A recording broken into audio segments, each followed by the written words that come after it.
이번 트럼프 집권 이후 유일하게 워런 버핏의 자산만이 17조 원 늘어납니다.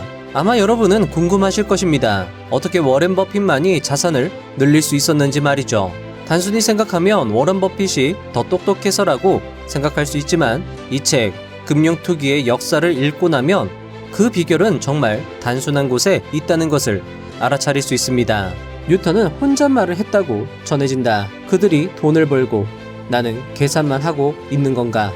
심지어 자신보다 훨씬 무지한 이들이 더 큰 돈을 벌어들이는 모습을 보자 그는 흔들렸다. 그의 내면엔 자존심과 조바심이 고개를 들었다. 그리고 그는 다시 시장으로 돌아갔다.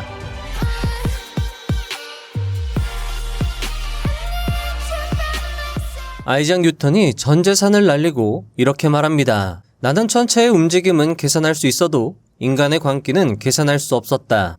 사람들은 말합니다. 나 같으면 그런 터무니없는 버블에 절대 휘말리지 않을 거야. 하지만 정말 그럴까요?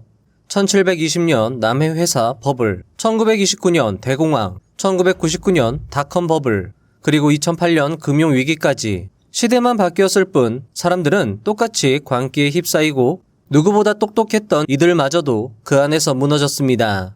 세계 최고 부자인 일론 머스크는 올해만 175조 5천억 원의 자산이 감소했고 17위 젠슨 황까지 모두 손실을 기록했습니다. 하지만 이번 트럼프 집권 이후 유일하게 워런 버핏의 자산만이 17조 원 늘어납니다. 아마 여러분은 궁금하실 것입니다. 어떻게 워렌 버핏만이 자산을 늘릴 수 있었는지 말이죠. 단순히 생각하면 워런 버핏이 더 똑똑해서라고 생각할 수 있지만 이 책 금융투기의 역사를 읽고 나면 그 비결은 정말 단순한 곳에 있다는 것을 알아차릴 수 있습니다. 이 책은 거품 경제의 역사를 보면 패턴이 보이고 돈 벌 기회가 보인다고 말하며 결국 인간의 탐욕과 두려움은 반복되고 그 틈에서 부자가 탄생한다고 강조하고 있습니다. 역대급으로 현금을 보유하고 있는 워런 버핏, 그가 다시 한번 공포의 시작을 예감한 걸까요? 오늘 이야기는 버블과 폭락 속에서 끝까지 살아남은 사람들, 그리고 우리가 꼭 배워야 할 투자의 기술과 덕목에 대한 이야기입니다. 반복되는 착각과 욕망, 그 속에서 당신은 어떤 선택을 하시겠습니까? 계층 사다리를 잇는 부를 향한 로드맵을 제시하는 이 책의 일독을 추천드리며 영상 시작해보도록 하겠습니다. 그리고 오늘 영상의 하이라이트는 아이작 뉴턴의 에피소드를 다룬 5번의 내용, 그리고 워렌 버핏이 강조한 지표를 다룬 15번의 내용이 될 것이니 이 두 가지 이야기는 꼭 봐주시면 좋겠습니다.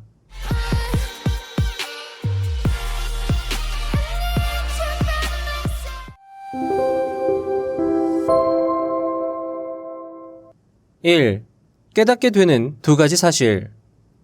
이 책을 읽으면 두 가지 사실을 깨닫게 된다.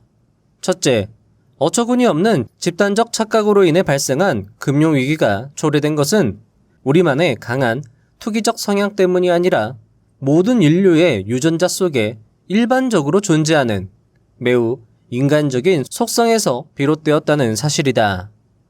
둘째, 실패와 좌절의 역사가 한없이 반복된다는 사실에 다시 한번 놀라게 된다. 독자 가운데 누구도 이 책을 읽으면서 나 같으면 이렇게 터무니없는 사건에 바보같이 말려드는 일이 결코 없을 것이라고 장담할 수는 없을 것이다. 우리 모두 마치 집단 최면에 걸린 것처럼 위험 속으로 달려간다. 세계적인 석학들도 예외가 아니었다. 이 책의 7장에는 어빙 피셔, 예일대 교수의 이야기가 나온다. 그는 당대 최고의 경제학자였다. 노벨상 수상자인 제임스 토빈 교수가 가장 존경하는 경제학자이기도 했다. 하지만 피셔는 이 책의 7장에 나오는 사건으로 인해 본인은 물론 동료 교수와 대학교의 재산까지 날리고 빈털터리가 돼 대학교에서 마련해준 거처에서 기거하는 처지에 이르른다. 저자는 투자에 성공하기 위해서는 책의 사례들을 단순히 읽는 것을 넘어서 완전히 책 속으로 들어갈 것을 당부합니다. 그 속에서 흥분과 질시를 온몸으로 느끼면서 차가운 이성을 단련시키는 훈련을 하라고 말이죠. 오늘 이야기를 듣는 내내 사람들이 얼마나 어처구니 없는 실수를 하는지 보면 어이가 없을지도 모르겠는데요.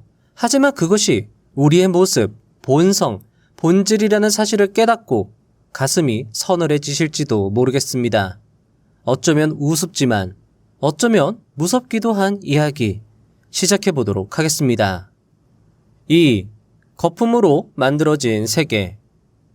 무엇이든 교환하려는 인간의 성향은 거의 본능에 가깝다. 미래를 점치려는 경향도 인간 본성 깊숙이 자리잡은 특성이다. 이것이 투기의 원인을 이해하는 데 실마리가 된다. 19세기 미국의 유명한 상인 케네는 인생은 투기이고 투기는 인간과 함께 탄생했다라고 단언하였다. 서유럽 증시에 대한 최초의 기록은 베가의 혼돈 속의 혼돈이다. 이 책은 1688년에 출간된 것으로 상인과 주주가 주고받은 말을 대화록 형태로 기록하고 있다. 베가는 증권시장을 정신병으로 묘사하며 투기꾼들의 심리를 생생하게 보여주고 있다. 주식시장은 이상한 미신으로 가득 차 있고 참여자들은 비정상적인 행동을 한다며 투기꾼들의 심리는 광적이라고까지 표현했다. 투기꾼들의 심리는 일정한 주기를 갖고 있는데 광기가 힘을 발휘하는 시기에 시장 참여자들은 아주 정열적이고 허풍스러우며 탐욕스럽고 무엇보다 매사에 낙관적이며 수익에 대한 기대치가 하늘에 닿을 듯 높아진다. 돈을 잃어 침체의 늪에 빠져 있을 때에는 이해할 수 없을 정도로 멍청해 보이고 산만하며 지쳐 보인다. 또 아주 소심해지고 우유부단하며 매사에 자신 없어 한다. 하지만 이런 변덕과 혼란 속에서 이를 역이용해 돈을 버는 사람들이 있다. 한 발 앞서 주식을 사고 참여자들이 경악하고 패닉에 빠져들 것이라고 예상되면 이보다 앞서 주식을 팔아 돈을 번다. 이 책의 원제는 Devil Take the Hindmost, 악마는 맨 뒷사람을 잡아간다 입니다. 월가에서는 이 속담을 동작 빠른 놈이 살아남는다고 해석하며 이를 가장 잘 실천하는 투자자가 바로 워런 버핏인 것이죠. 변덕과 혼란 속에서 남들보다 한 발 앞서 이익을 취하는 현명한 투자자의 비결을 오늘 영상으로 배워가시면 좋겠습니다. 3. 투기의 발단, 변화. 찰스 킨들버거는 투기적 광기와 공황에서 투기적 광기는 변화에 의해 시작된다고 말한다. 이 변화는 완전히 새로운 산업이 태동하거나 기존 산업의 수익률이 증가하는 것을 의미한다. 변화는 주가를 상승시켜 신출내기 투자자들을 주식시장으로 끌어들이는 선순환을 발생시키고 이에 따라 시장의 대세 상승 분위기가 팽배해진다. 대세 상승 분위기는 투자자들이 합리성을 잃어가고 있다는 징조이다. 투기는 일련의 과정을 통해 다른 자산 가치의 상승도 불러일으킨다. 투기 열풍을 타고 한몫 챙기려는 새로운 회사들이 설립되고 주식이 유동화된다. 투자자들도 일확천금을 위해 파생 상품이나 주식담보대출 등 직접적인 주식 거래와 다른 방법을 동원하기 시작한다. 또 주식에 투자하기 위해 빚을 내는 바람에 한 사회의 부채 규모가 증가하고 사기와 협잡이 자리 잡기 시작한다. 이런 과정을 거쳐 달아오를 대로 달아오른 경제가 어느 순간에 이르면 금융 긴장에 휩싸인다. 이 긴장은 공황을 알리는 전주곡이다. 킨들버거에 따르면 투기는 시대마다 구체적인 모습은 다를지라도 동일한 발전 양상을 보인다. 가격이 오를 것이라는 기대를 불러일으키는 한 사건이 투기꾼들을 움직이게 한다. 대중들의 투기 심리가 어떤 단계에 이르면 일확천금을 벌었다는 이야기가 회자되고 수많은 사람들이 이를 모방하기 시작한다.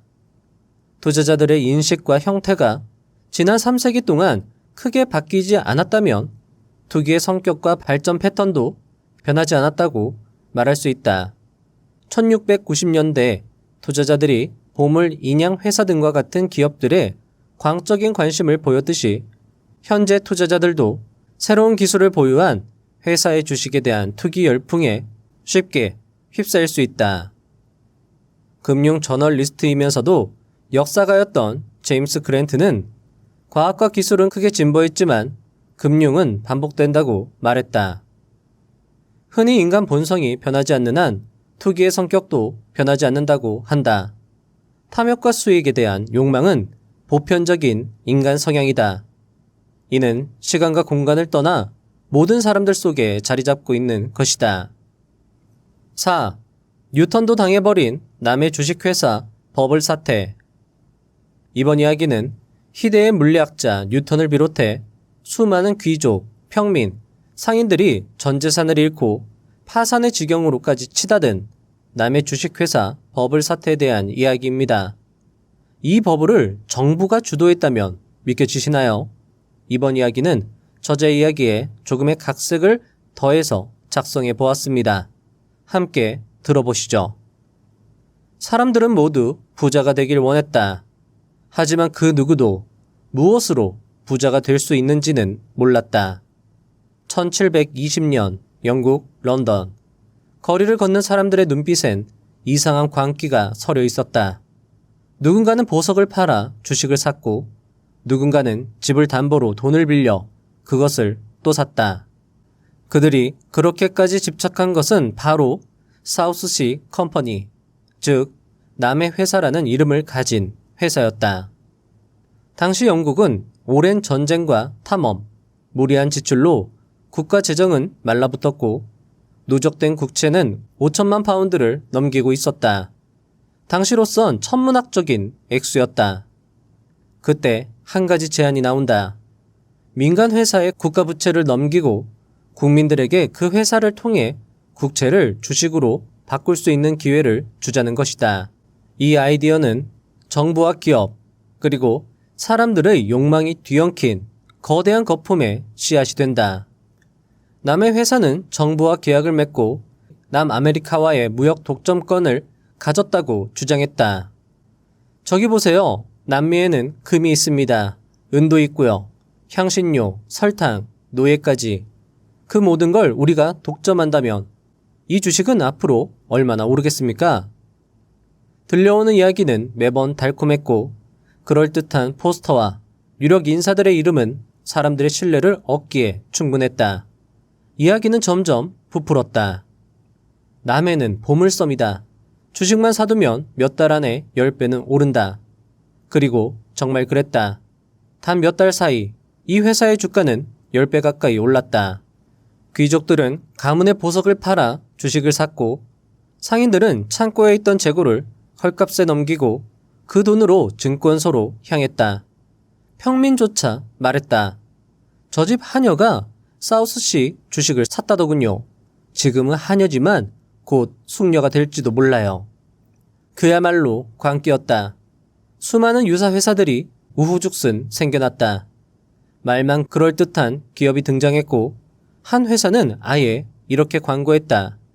지금은 비밀이지만 엄청난 일을 하기 위한 기업입니다. 놀랍게도 이 말도 안 되는 광고에도 투자자들이 줄을 섰다. 한 정치인은 이렇게 말하기도 했다. 이건 새로운 시대의 돈이라고. 그러나 그 말의 끝에는 진실이 없었다. 사실상 이 회사는 남미 무역을 실현할 만한 선박도, 인력도, 교섭력도 갖추고 있지 않았다. 그들은 투자자들에게 다음 투자자의 돈으로 배당을 주고 그 배당을 보여주며 주가를 더 올리는 방식으로 버티고 있었던 것이다. 현실은 없었고 희망과 기대, 소문만이 존재했다. 그리고 마침내 1720년 가을, 버티고 있던 신뢰의 끈이 끊어졌다. 누군가 팔기 시작했고 누군가 소문을 흘렸다. 안에 아무것도 없다더라. 한순간이었다. 1000파운드였던 주식은 150파운드로 폭락했고 거리엔 울부짖는 이들로 가득 찼다. 부유했던 귀족도 자산가도 모두 망했다. 한 귀족은 울면서 이렇게 말했다. 나는 집도 땅도 이름도 다 잃고 이제 내게 남은 건 사우스시 주식뿐입니다. 그리고 이 사건은 훗날 이렇게 불리게 된다. 사우스시 버블. 역사상 가장 어리석고도 대담했던 금융 거품. 영국 전역이 충격에 빠졌다. 국회의원, 은행가, 심지어 왕실 관계자들까지 이 사건에 연루되어 있었다. 영국 정부는 급하게 개입했고 사우스시 컴퍼니의 자산을 동결하고 사태 수습을 위한 법을 만들기 시작했다. 이 버블은 단순한 경제 사건이 아니었다. 국가, 정치가, 시장이 함께 만든 탐욕의 실험실이었다. 국민의 신뢰를 등에 업은 정부는 그 신뢰를 민간 회사에 넘겼고 그 민간 회사는 신뢰를 상상으로 부풀렸다. 그리고 사람들은 그 상상을 현실로 믿었다. 사우스시 버블은 우리에게 묻는다.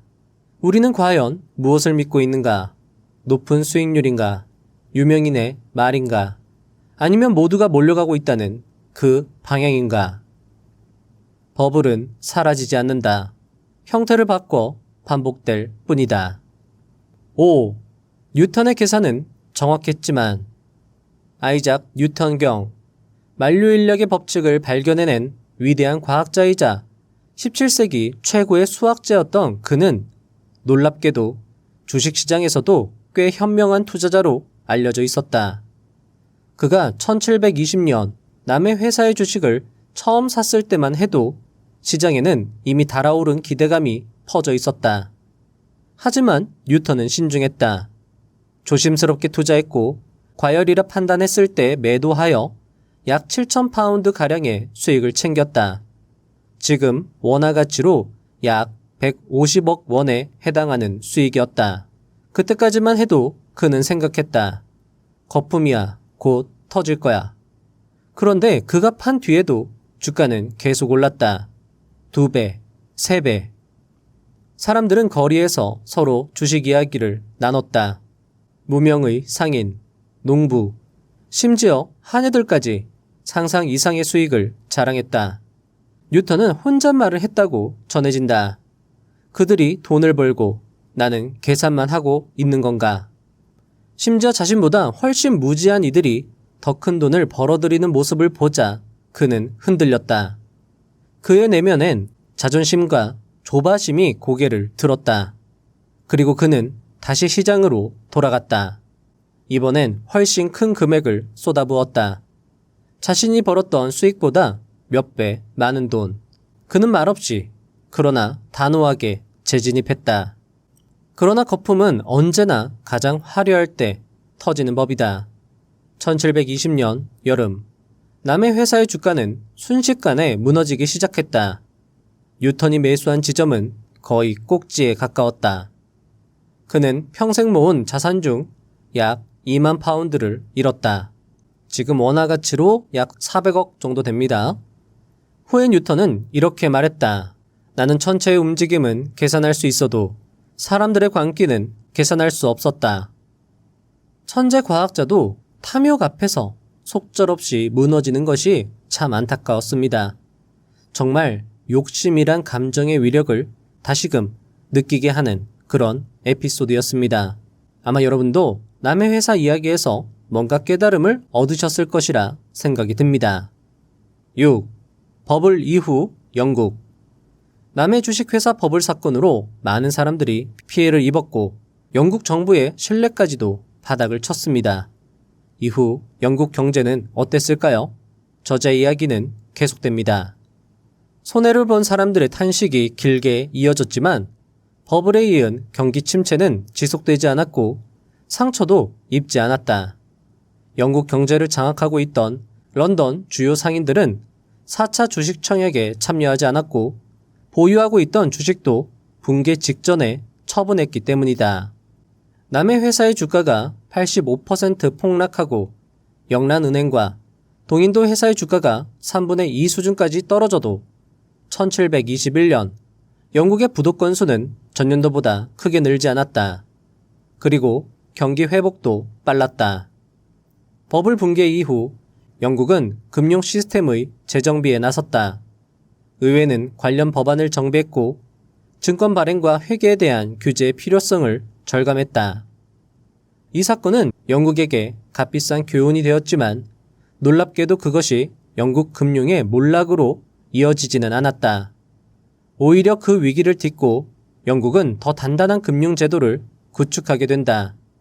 18세기 중반 이후 런던은 유럽의 중심 금융 도시로 떠올랐고 그 기반 위에 산업혁명의 자본이 흘러들기 시작했다. 버블이 만들어낸 잿더미 위에 영국은 새로운 시스템과 규율을 세웠다. 광기는 사라졌고 그 자리에 근대 금융이 뿌리내리기 시작한 것이다. 며칠 전 미국의 세계 2위 자산 운용사인 뱅가드 그룹이 고객들에게 시장에서 돈을 빼지 말라는 취지의 서한을 보냈는데요. 서한에서 뱅가드는 하락장에서도 꾸준히 투자한 사람이 시장 회복의 혜택을 누릴 수 있다며 역사적으로 시장은 결국 회복돼 왔다며 증시가 결국은 회복세로 돌아설 것이라고 말했습니다. 이를 두고 그들의 서한을 조롱하는 비관론과 그들의 서한에 용기를 얻은 낙관론이 함께 나오고 있는데요. 여러분의 생각은 어떠신가요? 7. 새 시대. 앞의 내용에서 언급된 노벨상을 수상한 교수가 가장 존경한다고 말한 세계적 경제학자 어빙 피셔의 에피소드가 드디어 나옵니다. 어빙 피셔 교수가 얼마나 어처구니 없는 실수를 하는지 함께 들어보시죠. 1929년 가을, 주가가 아주 높은 고원의 경지에 이르렀다고 경제학자 어빙 피셔는 선언했다. 주가가 계속 상승할 것이라는 그의 선언은 신의 계시와 같았지만 몇 주 뒤 다우지수는 하루아침에 30% 이상 곤두박질 쳤다. 세계 증시 사상 최악의 폭락이었다. 비극은 여기서 멈추지 않았다. 다우지수는 1932년 7월 9일 41포인트까지 떨어졌는데 이는 1929년 고점을 기준으로 90% 이상 폭락한 것이다. 1929년에서 1932년 사이 다우지수 차트는 고원보다는 절벽에 가까웠다. 왜 피셔 교수가 이런 오류를 범했을까? 그것은 그가 1920년대 유행했던 신기루 같은 관념에 사로잡혀 있었기 때문이다. 1920년대 미국 경제가 끝없는 번영의 새 시대에 들어섰다는 관념이다. 그리고 바로 이 관념이 1920년대 후반 초호황을 보였던 증시를 파국으로 몰아넣은 요인이었다. 사실 새 시대에 들어섰다는 관념은 투기 열풍이 몰아치는 시대마다 대유행했다. 투기 열풍이 불 때마다 이 시대는 과거와는 다르다. 과거와 구분되어야 한다는 등의 목소리가 유행이었다. 새 시대 유행 이후 어김없이 큰 하락장이 찾아오고 이후 더 강력하고 설득력 있는 또 다른 새 시대 관념이 출현한다. 이는 끝없이 반복되는 금융시장의 모습이다.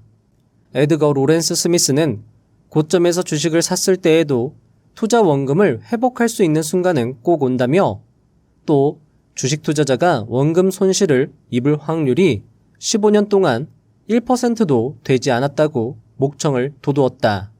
신기술에 대한 투기꾼들의 환상은 주식시장이 호황을 유지하는 동안 지속되었다. 당시 자동차의 등장으로 세계는 천지개벽 중이었다. 1920년대 미국 자동차는 700만 대에서 2300만 대로 폭증했다. 100만 명 이상이 뉴욕 포드 본사에 전시된 모델 A를 보기 위해 몰려들 정도로 자동차의 관심은 하늘을 찔렀다. 그리고 이런 관심은 그대로 주식시장에 반영되었다. 1925년에서 1928년 사이에 제너럴 모터스의 주가는 10배 이상 치솟았다. 이 주가 급등은 당시 신문 1면을 장식할 정도였다. 1929년 8월 제너럴 모터스의 라이콥이 보편적 부를 주장하면서 10년 전에 제너럴 모터스에 1만 달러를 투자했다면 150만 달러를 벌었을 것이라고 말할 정도였다. 8. 초호황기 두드러진 특징. 1920년대 미국 증시의 가장 두드러진 특징은 기술혁신 관련 종목에 대한 투기가 아니라 빚을 내 주식 투자를 벌이는 차입 투자의 일반화였다. 당시 영화배우 그루초 막스는 증시가 대세 상승을 보이면 투자 자문은 전혀 필요 없다며 그저 눈을 감고 손가락으로 시세판을 찍어 그 주식을 사면 무조건 오른다고 말할 정도였다. 9. 폭락의 전조. 초호황으로 물가는 상승했고 이를 저지하기 위해 금리는 높아졌다. 높은 금리는 경제 활동을 위축시키기 시작했지만 사람들의 소비 심리는 크게 줄지 않았다. 미국 수출은 둔화되기 시작했고 유럽 국가의 경쟁력은 향상되었다. 자국 산업 보호를 위한 관세 부과, 이에 따른 보복 관세도 발생했다. 그러던 중 운명의 순간이 1929년 9월 4일 찾아왔다.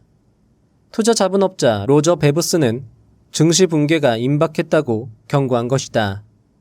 그는 공장들이 문을 닫게 될 것이고 악순환이 되풀이될 것이며 가혹한 경제공황이 될 것이라고 말했다. 그의 경고는 새시대를 옹호하는 사람들의 엄청난 반발을 불러일으켰다. 너무나 진부한 말들이 쏟아져 나왔고 한 신문은 베브슨을 손실의 전령이라고 혹평하기도 했다. 심지어 파국이 올 것이라는 신경과민을 앓고 있는 환자라고 주장하는 신문도 있었다. 또 증권 브로커들은 베브슨이 지난 2년 전에도 같은 말을 했다는 사실을 지적하며 김을 뺐다. 어빙 피셔도 빠지지 않았다. 지금의 주가 수준은 정당하고 파국의 가능성은 거의 없다고 목소리를 높인 것이다. 하지만 주식시장은 베브슨의 손을 들어주었다. 급격하게 주가가 빠지면서 새 시대를 부르짖는 사람들의 힘을 빼놓기 시작한 것이다. 10월 4일에는 제너럴 모터스 대표 알프레드 슬로언이 차량 판매고가 급감하자 즉각 팽창의 종말이 눈앞에 와 있다고 선언해버린다. 그리고 10월 24일 뉴욕 증시는 대폭락한다. 당시 사람들은 왜 폭락했는지 이유를 몰랐다. 과거 공황과는 달리 사전에 자금시장 경색이 발생하지도 않았고 은행이나 증권사 기업이 무너져 공황을 촉발하지도 않았다. 하지만 뉴욕 증시는 공황이 발생하고 있었다.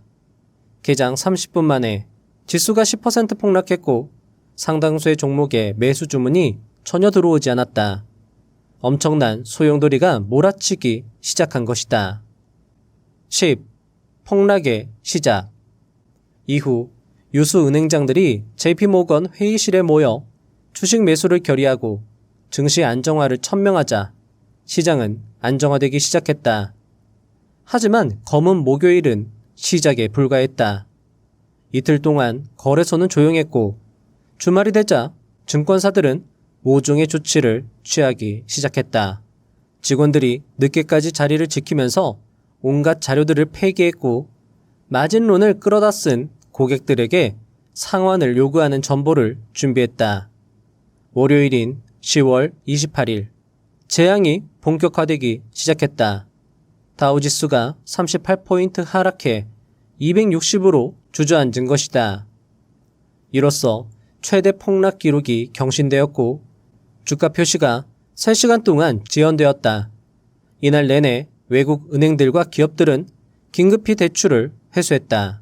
그리고 다음날 10월 29일 장이 열리는 순간 마진론 상환을 요구받은 투기꾼들이 상환 자금을 마련하기 위해 보유 주식을 집어던지기 시작했고 투매와 공황이 뉴욕 증권거래소를 휩쓸었다. 이날을 브로커들은 백만장자가 참수당한 날이라고 불렀다. 10일 증시 공황에서 경제 붕괴로. 증시 폭락 사태는 11월 중순까지 계속되었다. 후보 행정부는 즉시 공황의 여파를 완화하기 위한 조치들을 신속하게 내놓았다. 건설 계획을 발표하도록 종용했고 소폭의 세금 감면도 발표했다. 은행 관계자들도 신속하게 행동하기 시작했다.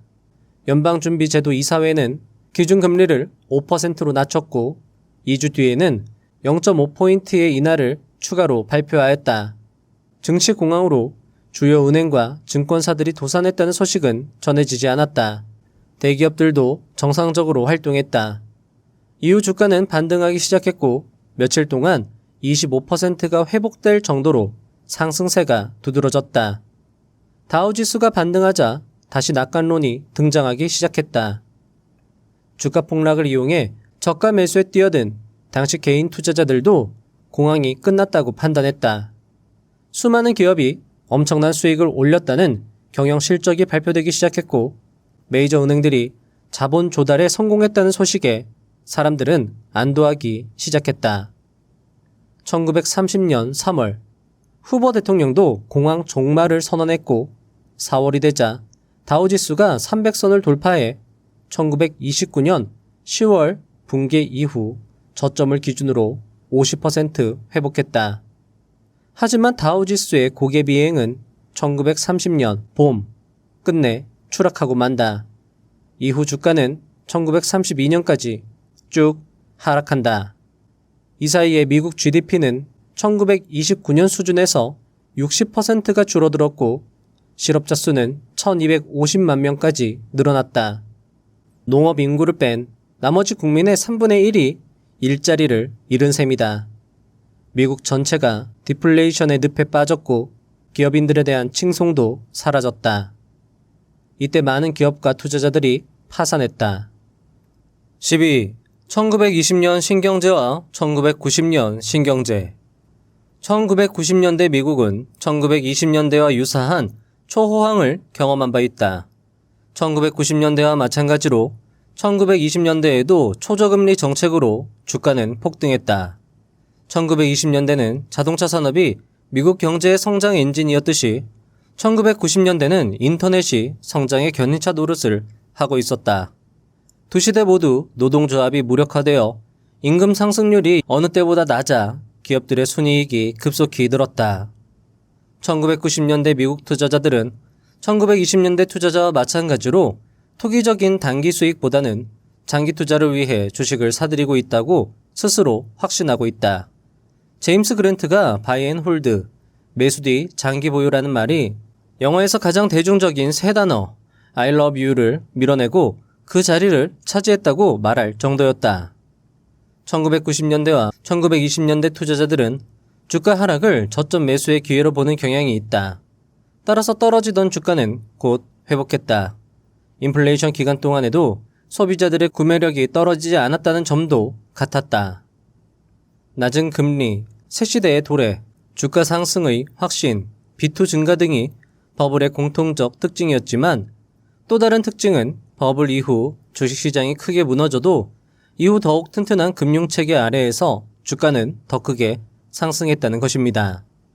1932년 다우지수가 200에서 400을 왔다 갔다 하며 사람들의 애간장을 녹였지만 지금 다우지수는 4만가량 됩니다. 저자는 공황 속에서 집어던져진 주식을 엄청난 부라고 표현하기도 합니다. 그렇다면 주식은 무조건 끝까지 보유하는 것이 정답인 것일까요? 최근 워렌 버핏은 많은 주식을 처분하고 현금 보유를 최대로 늘리고 있습니다. 만약 주식시장이 꾸준히 우상향한다면 보유하는 것이 맞을 것인데 워렌 버핏은 왜 주식을 대규모로 매도한 것일까요? 워렌 버핏은 지금을 공황의 시작으로 인지한 것일까요? 과거 워렌 버핏의 투자 동향을 살펴보면 답이 나오지 않을까 싶어서 버블과 워렌 버핏의 투자를 조사하여 다음 이야기를 준비해 보았습니다. 함께 살펴보시죠. 13. 닷컴 버블 그리고 따분한 할아버지의 역습. 1999년 월스트리트는 뜨거웠다. 아니 거의 광기에 가까웠다. 누구나 인터넷 스타트업 주식에 돈을 쏟아부었고 닷컴만 붙으면 주가가 날아올랐다. 그런데 버핏은 기술주? 난 인터넷이 뭔지도 잘 모르겠어. 이해가 안 되면 사지 말아야지. 실제로 한 인터뷰에서 그가 내 컴퓨터에는 이메일도 없어 라고 말할 땐 사람들은 그를 구닥다리 투자자라며 조롱했다. 한 금융 칼럼 리스트는 버핏은 시대에 뒤처졌다고 썼고 투자 방송에서도 그의 시대는 끝났다고 했다. 그런데 어떻게 됐을까? 2000년 닷컴 버블이 붕괴되자 수많은 기술주가 바닥으로 추락했고 나스닥은 2년 만에 78% 폭락했다. 한때 웃음거리였던 버핏은 결국 폭풍 속에서 살아남은 유일한 신사가 되었다. 그리고 그는 바닥에서 코카콜라, 아메리칸 익스프레스 같은 우량주를 저가에 냉큼 주워 담는다. 당시 그는 직원들에게 이렇게 말했다고 한다. 어휴, 이렇게 싸게 나오는 건 자판기에서 1달러를 넣었더니 10달러가 나오는 것 같군. 14. 금융위기 전야. 버블이다 외치는 유일한 어른. 2007년 미국 부동산 시장이 과열되기 시작한다. 신용이 낮은 사람들에게까지 대출이 남발되었고 이를 묶어 파생 상품으로 만들어 전 세계에 팔았다. 모두가 돈을 벌고 있을 때 버핏은 파생 상품을 이렇게 불렀다. 이건 마치 술 취한 사람들이 불붙은 다이너마이트 위에서 춤추는 꼴이야. 그는 금융권 투자를 줄이며 현금 비중을 늘렸다. 그리고 2008년 리먼 브라더스가 파산하며 진짜 지옥문이 열린다. 시장은 패닉에 빠졌고 수많은 기업이 붕괴 직전이었다. 이때 버핏은 어떤 행동을 했을까? 그는 도망치지 않았다. 오히려 돌아와서 구원투수 역할을 한다. 골드만삭스, 뱅크 오브 아메리카에 수십억 달러를 투입하며 위기의 기업을 살렸다. 나중에 이 투자들은 그야말로 대박이었다. 남들이 겁을 낼 때 나는 탐욕을 부린다. 그는 공포의 한가운데에서도 냉정한 수익을 챙겼다. 한마디로 모두가 떠날 때 혼자 시장에 진입한 투자자였다. 15. 가장 믿을만한 척도. 버핏 지수는 워렌 버핏이 2001년 포춘 기고문에서 언급하면서 유명해진 지표다. 그는 이 지표는 장기적으로 시장이 고평가되었는지 판단하는 가장 믿을만한 단일 척도라고 말했다. 버핏 지수는 전체 주식시장의 시가총액을 GDP로 나눈 비율을 말한다. 실제로 그가 버블을 예상했을 당시 버핏 지수는 모두 높았다. 2000년 닷컴 버블 당시 버핏 지수는 150% 이상이었고 2008년 금융위기 당시 110에서 120%, 2021년 코로나 이후로는 200%를 돌파했다. 이는 역사상 최고치 수준이다. 그렇다면 2025년 지금의 버핏 지수는 얼마나 될까? 2024년 12월 31일 기준 버핏 지수는 211%로 역대급 수치다. 최근 미국 증시에 하락이 있었지만 그래도 버핏 지수는 높을 것으로 예상이 됩니다. 그러니 버핏은 여전히 높은 현금 보유를 유지하고 있는 것이겠죠. 만약 버핏이 이번에도 맞다면 다시 한번 큰 급락 장세가 연출된다는 것인데 과연 그게 언제일지는 아무도 모를 일입니다. 워렌 버핏은 장기 투자자로 유명한데요. 하지만 그는 시장의 여건에 따라 주식을 대거 팔아치우기도 하고 대거 사들이기도 합니다. 그는 과연 장기 투자자가 맞는 것일까요? 그리고 이 책에서 결국 얻고 싶은 버블과 폭락 속에서 살아남기 위해 투자자가 지녀야 할 제1의 덕목은 무엇일까요? 아쉽게도 이 책에서는 그 결론을 직접적으로 내주진 않았습니다. 여러 역사적 사례 속에서 독자가 스스로 깨닫기를 바랬는지도 모르겠습니다. 하지만 저는 궁금했습니다. 과연 반복되는 버블과 폭락 속에서 살아남기 위해 필요한 것이 무엇인지, 워렌 버핏의 과거 투자에서 배울 수 있는 교훈이 무엇인지 말이죠. 그리고 그 답을 찾기 위해 여러 책을 뒤적거리던 중 답이라고 생각되는 것을 겨우 찾을 수 있었습니다. 바로 유럽의 현인 앙드레 코스톨라니의 명저 돈 뜨겁게 사랑하고 차갑게 다루어라에서 말이죠. 오늘 영상의 마지막 이야기는 앙드레 코스톨라니의 이야기입니다. 16. 순종 투자자. 앙드레 코스톨라니는 그의 저서에서 투자자의 종류를 7부류로 구분합니다. 중개인, 펀드 매니저, 금융 큰손, 차익 거래자, 단기 투자자, 장기 투자자, 순종 투자자인데요. 그는 장기 투자를 최고의 투자로 꼽고 있었습니다. 하지만 그가 지면을 가장 많이 할애하여 설명한 투자는 바로 순종 투자였고 그는 스스로를 순종 투자자라고 칭했는데요. 어쩌면 버블과 폭락의 반복 속에서 끝까지 살아남은 앙드레 코스톨라니의 순종 투자 속에서 투자의 답을 찾을 수 있을지도 모르겠습니다. 다음은 순종 투자자에 대한 앙드레 코스톨라니의 설명입니다. 순종 투자자는 단기 투자자와 장기 투자자의 중간쯤에 있다고 말할 수 있다. 구분의 경계는 분명하지 않다. 그들은 지적인 구조와 전략을 세우고 매일매일 일어나는 사건들과 이를 비교하고 평가해본다. 간단히 말해서 순종 투자자는 옳고 그르든 독자적인 자신만의 아이디어를 가지고 있으며 이것이 단기 투자자와 구분짓는 결정적인 차이이다. 순종 투자자들은 경험이 풍부하고 주체적으로 생각하는 사람들이다. 그들은 아무것도 안 하는 것처럼 보이지만 계속 생각하고 행간 사이에 숨어있는 그 무엇을 이해하고 있다. 그러나 많은 사람이 투자자란 아무 일도 안 하는 사람이라고 생각한다. 경험은 투자자의 가장 큰 무기이다. 첫째도 경험이고 둘째도 경험이다. 80여 년간 증권계에서 쌓아온 내 경험은 그 무엇과도 바꿀 수 없는 소중한 자산이다. 경험은 크나큰 손실을 겪으면서 얻는 것이다. 따라서 주식 거래에서의 손실은 실은 경험상으로 보면 수익이다. 하지만 이는 손실, 즉 실패에 대한 진지한 분석이 동반되어야 가능하다. 실패에 대한 진지한 분석만이 성공적인 투자자가 되는 유일한 방법이다. 어떠신가요? 여러분은 투자의 답, 버블과 폭락 속에서의 답을 찾으셨을까요? 정리하면 다음과 같습니다. 첫째, 성공 투자자는 감정이 아닌 자신만의 분석과 원칙에 따라 매수하고 매도한다. 두 번째, 성공 투자자는 경험을 중시한다. 손실에 대한 진지한 분석으로 수익을 만들어낸다. 정도가 될 것 같습니다.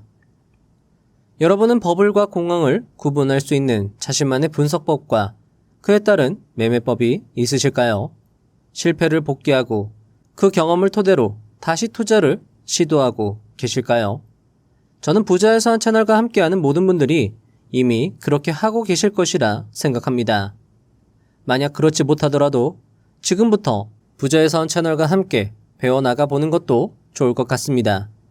채널에 이미 많은 영상들이 있으니 그 중에 마음에 드시는 몇 개만 골라서 보시더라도 투자대가 고수들의 원칙과 경험을 얻어가실 수 있을 것 같습니다.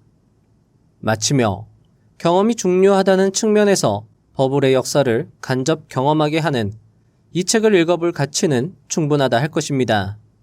책을 읽어보시면 좋을 것 같습니다. 폭락과 버블은 언제나 반복됩니다. 하지만 그 속에서도 끝까지 살아남은 사람은 분명 존재합니다. 그들은 언제나 욕망보다 이성을 앞세우고 실패를 두려워하지 않고 경험으로 삼습니다. 시장은 때론 우리를 시험에 들게 하지만 그 시험 속에서 배운 사람만이 진짜 투자자가 됩니다. 오늘 이야기가 여러분의 투자 여정에 작은 등불이 되었기를 바랍니다. 함께 꾸준히 단단하게 성장해 나가면 좋겠습니다. 워렌 버핏은 한 연설에서 이렇게 말했습니다. 성공한 사람들에겐 하나의 공통점이 있는데 그건 자신 안에 무엇인가 있다는 걸 알고 있다는 것입니다. 자신들이 처한 상황을 넘어설 수 있다고 믿었다는 것이죠. 그래서 그들은 시간과 에너지를 투자하여 자신을 개선하려고 했다고 말이죠. 여러분은 어떠신가요? 아마 지금 이 영상을 지금까지 시청하시는 분들이라면 어쩌면 내 안엔 무언가 없는 거 아닌가? 라고 의심하시고 이렇게 생각하시는 분이 있을 거라 생각합니다. 하지만 저는 분명 여러분 안에 무언가가 있다고 생각합니다.